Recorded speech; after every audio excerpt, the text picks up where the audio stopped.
So I'm going to be flying solo dolo today, which is fine. Uh, but last week we had Dean Patterson and we had Aiden Bitter on with us, two of our all-time favorites, two of the most successful um, players and student athletes, really at Steinbrenner.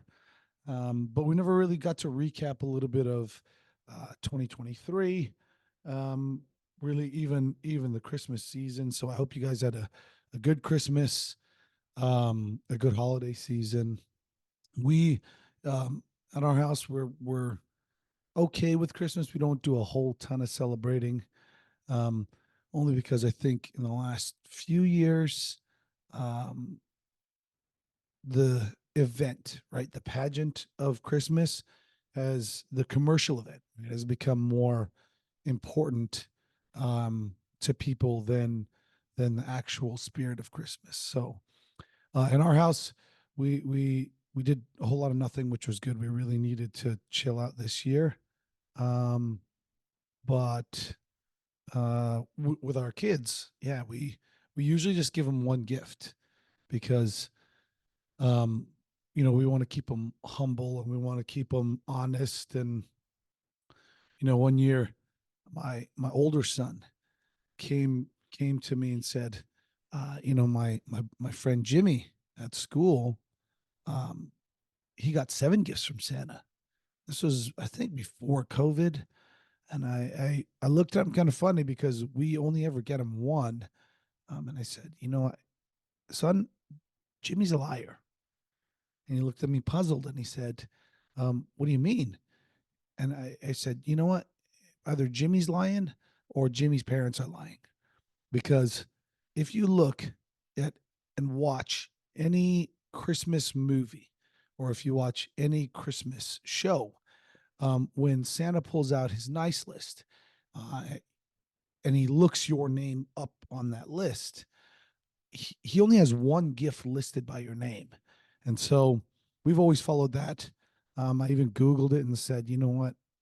Is this me being just the Grinch at Christmas, or is it something that's logical? Um, and it looks like we're pretty logical about it. I mean, it.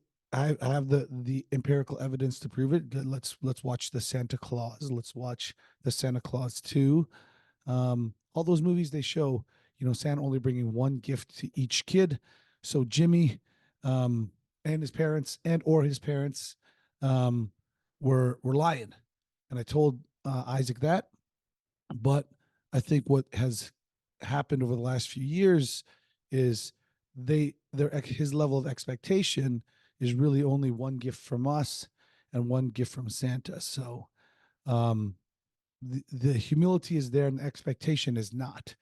Meaning, this year he got a gift, and that one gift that he got from Santa, him and his brother Samson, they played with. They still play with now. They're super appreciative of. Um, they realize that those gifts don't come in bunches. They are gifts. So you know, love it or hate it, agree with me or disagree with me. I mean, that's how we roll in our house. Um, but I hope you guys had a great Christmas. I hope you guys had a good time with whoever you were celebrating with, and whatever you were doing. Um, because I think that's the big deal of Christmas too, is the spirit of Christmas really is not what you're doing. It's not where you're going. It really is centered around who you're with. And those times that we get off of work, we spend so much time trying to rush around and buy gifts at places and try to make everybody happy. And we spend all this time, slaving over the stove, making a turkey and making homemade apple pie and homemade stuffing. But at the end of it, the turkey's always still dry. The gravy's not salty enough, and you're exhausted.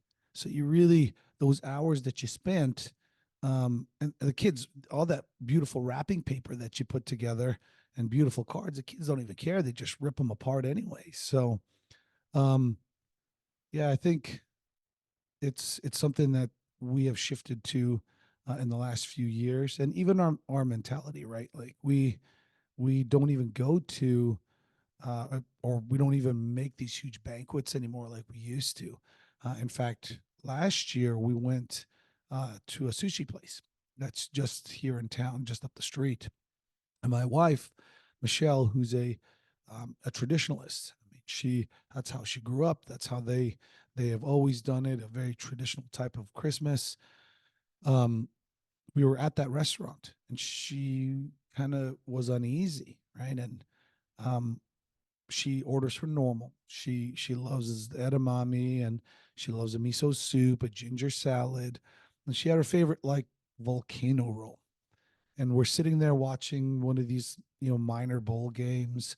There's probably three or four other people in the restaurant with us, or families, and it's just my parents, my wife, and the two boys.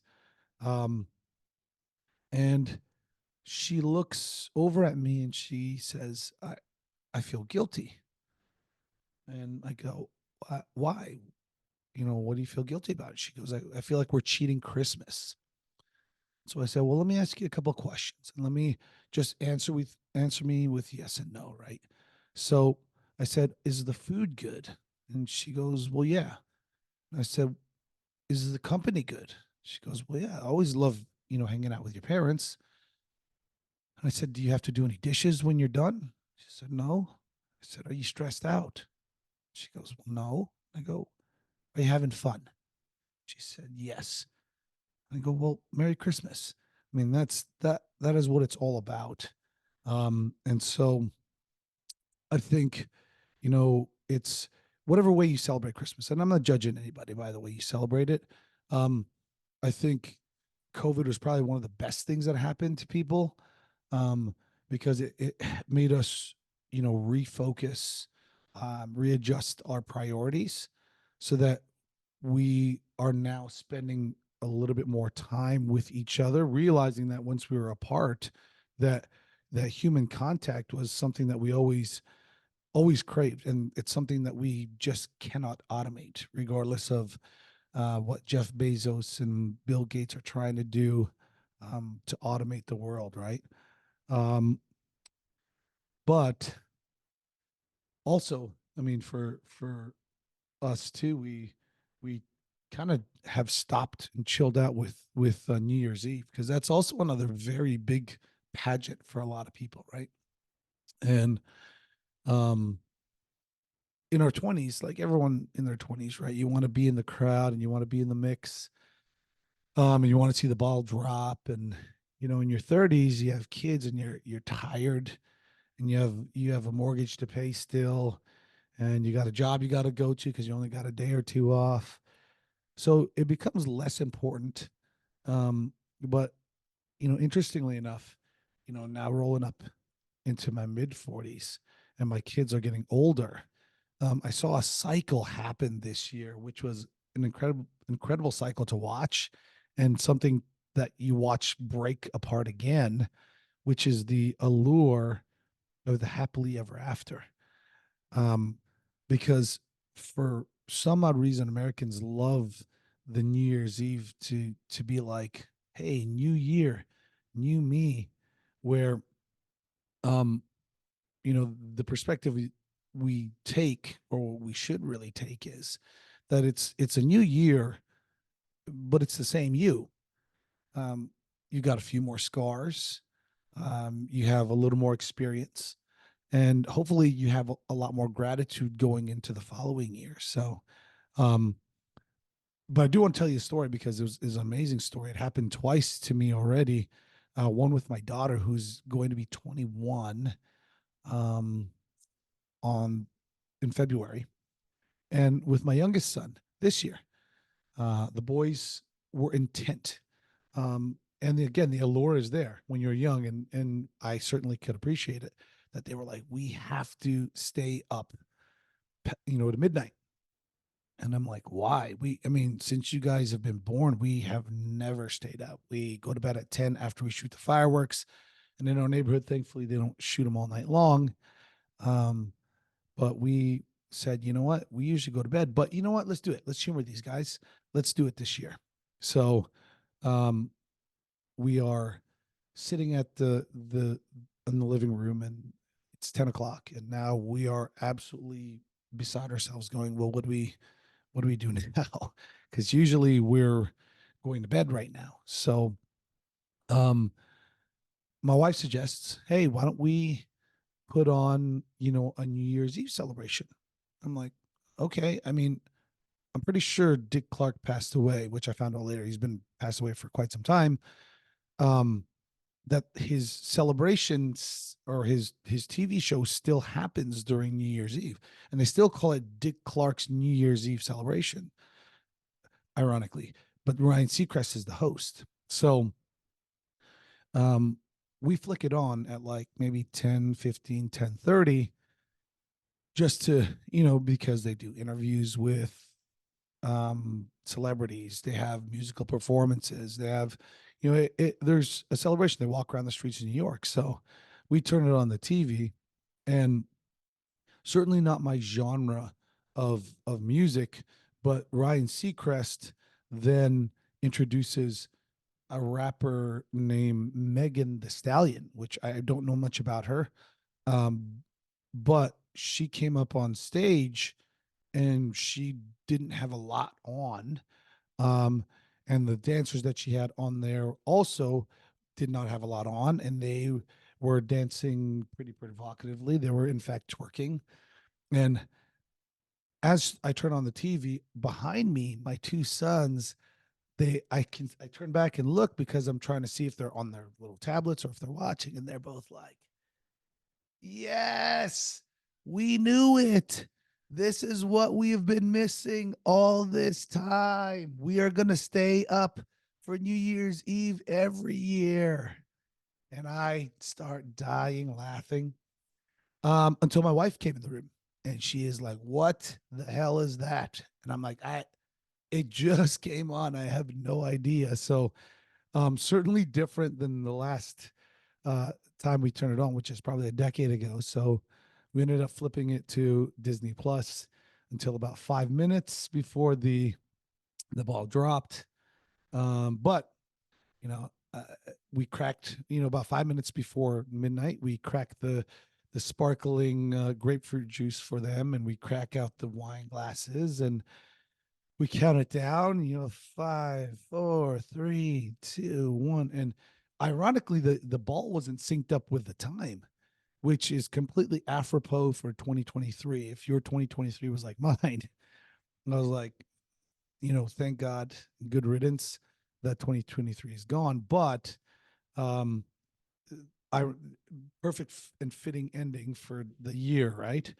Well, like any New Year's, we hug and we kiss and we clink glasses and we drink, um, our sparkling grapefruit juice. And the inclination in me has left me, thankfully, of some of the superstitious things that my Filipino mother does on New Year's Eve.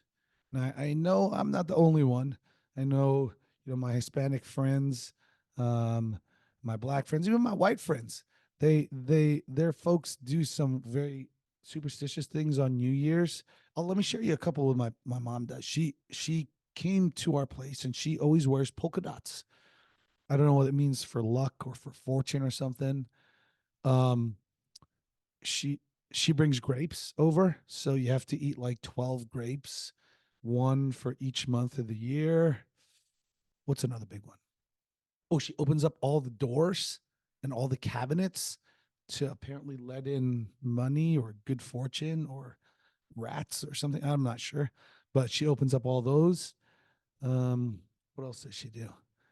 But comment, let me know what you guys do. If you guys are superstitious and you do that, let me know. Comment in the video, or on our social media, and let us know if it's just me that these are wacky and that they're still going on, but or if your parents or you actually still perform some of these. So um but yeah, that was our New Year's, right? And after we hug and kiss, after we listen to the next round of fireworks that are going off, my youngest son looks over at us and goes, "That's it." And my wife and I, just like we did 20 years ago with my daughter, or I mean, probably 15 years ago when she was about his age, but he's 8. We were like, "Ta-da!" Like that is it. Um, and he was so disenchanted by the fact that there was nothing after that that he was like, I'm going to bed. And so watching that reality kick in is amazing to us. It was very, very funny, but it's also, funny to me too, because my daughter said the exact same thing when she was about his age, 8 or 9, and she really, really wanted to stay up. Um, and she didn't make it for a couple of years, but then the year that she did, she said the same thing. And although yes, it's just a moment in time, regardless of the clock flipping over or the calendar flipping over. But it's still important. It's still essential, but it is just a moment in time, because really time is something that you can't hold on to. It's something that you can't grab, right? It's there and then it's gone. So if you don't capture that moment, um, like I did twice, although kind of silly moments, um, they leave you, and they're fleeting, and that's time just in itself, right? We sometimes forget and we feel entitled as Americans that we can control time, where it's the only natural resource that's out there that you can't that's non-renewable. Like you can't make more of it. And once you've spent it, you've only spent it one of two ways. You've either wasted it, or you spent it wisely.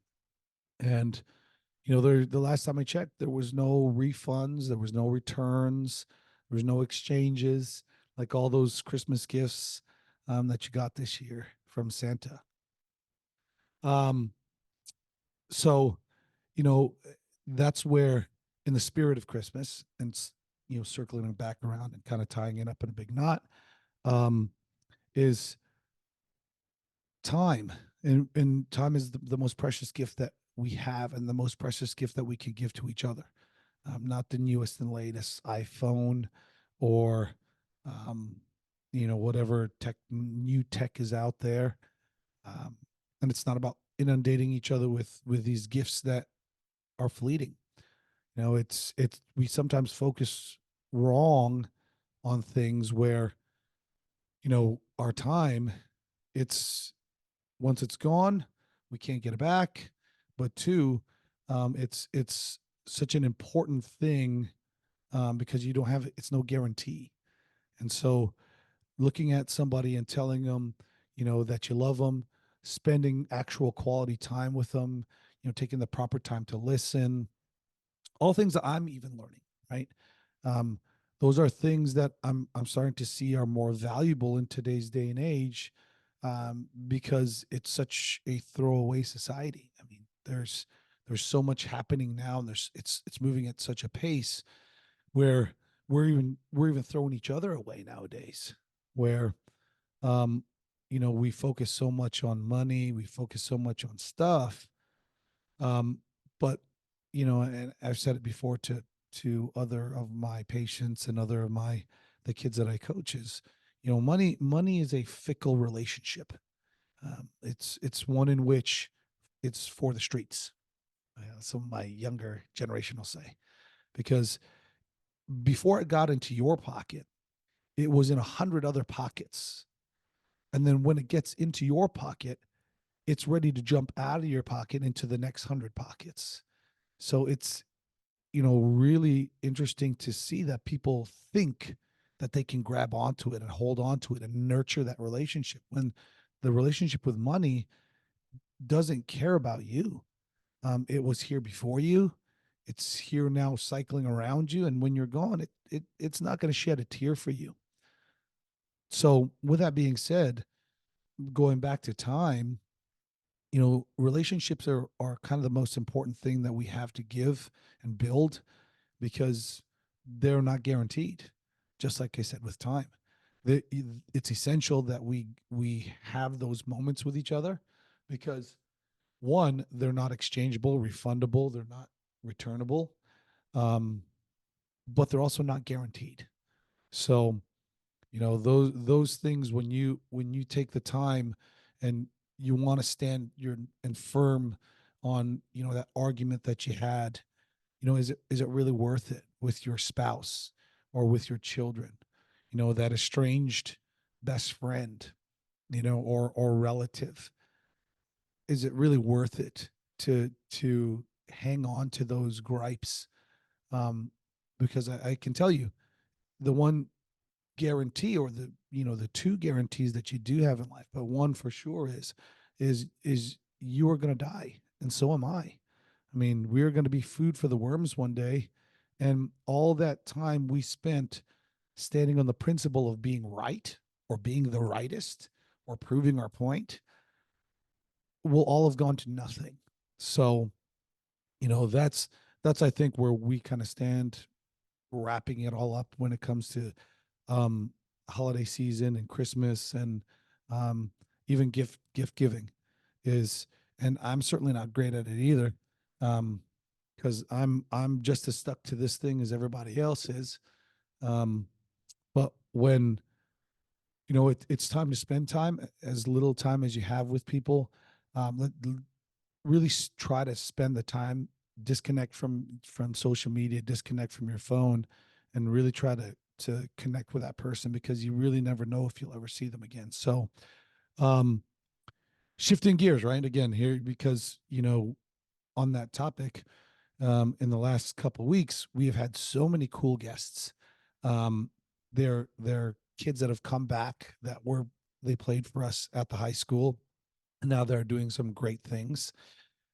Two of which, well, one wasn't on, but one we had was Kirby Vorhees, who was Coach Puskas's and I's, one of our running backs.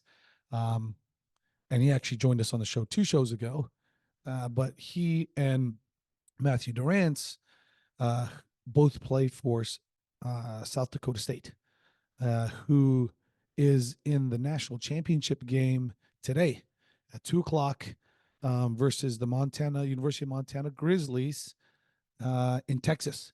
They're playing in the national championship game, Division I national championship game in Texas, 2 o'clock, and it's on ABC.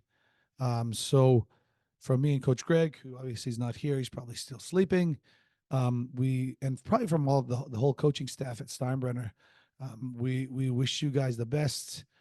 We know you guys are going to do great, and to be honest, as the defending national champion, and if you look back at the record this whole year, they're probably going to defend it. But either way, fellas, enjoy the day, capture the moment, enjoy the moment, win or lose. And we're very, very proud of you, and we love you. Um, there's also on Monday, a Tampa native and Tampa Bay Tech grad, Michael Penix, is going to be in the national championship for the college football playoff. So he's the quarterback over at Washington, and they'll be taking on the number 1 seed Michigan on Monday, and that's on ESPN at 7:30 p.m. So I know, just like Aiden Bitter said, oh, nobody's watching this thing anyways. Um, Good luck to you, Michael Penix.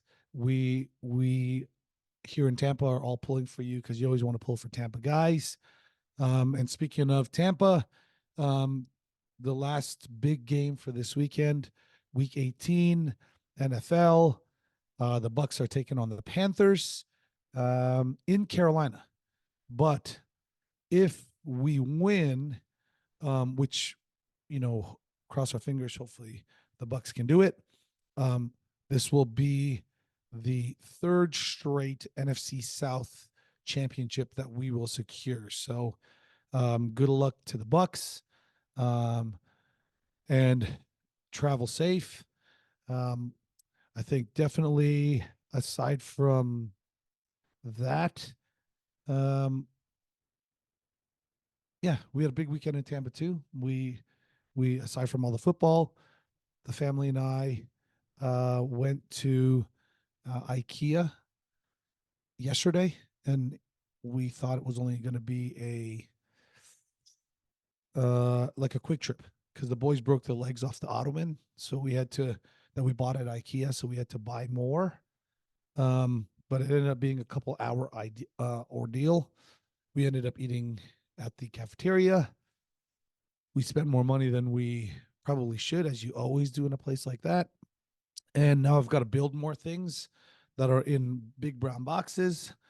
But a good family trip down there, even though it's kind of far away.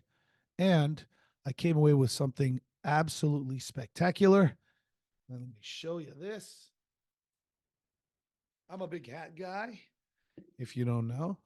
Check this snazzy hat out. This is, if you don't know what this is, aside from being a bucket hat, this is a bucket hat made from an IKEA bag, shopping bag. And the IKEA shopping bags are about $1. But somebody over there got creative and made it into a hat and flipped them for about $6. But I love it. And after hours of being there and lifting a bunch of heavy stuff, um, this was kind of my payoff.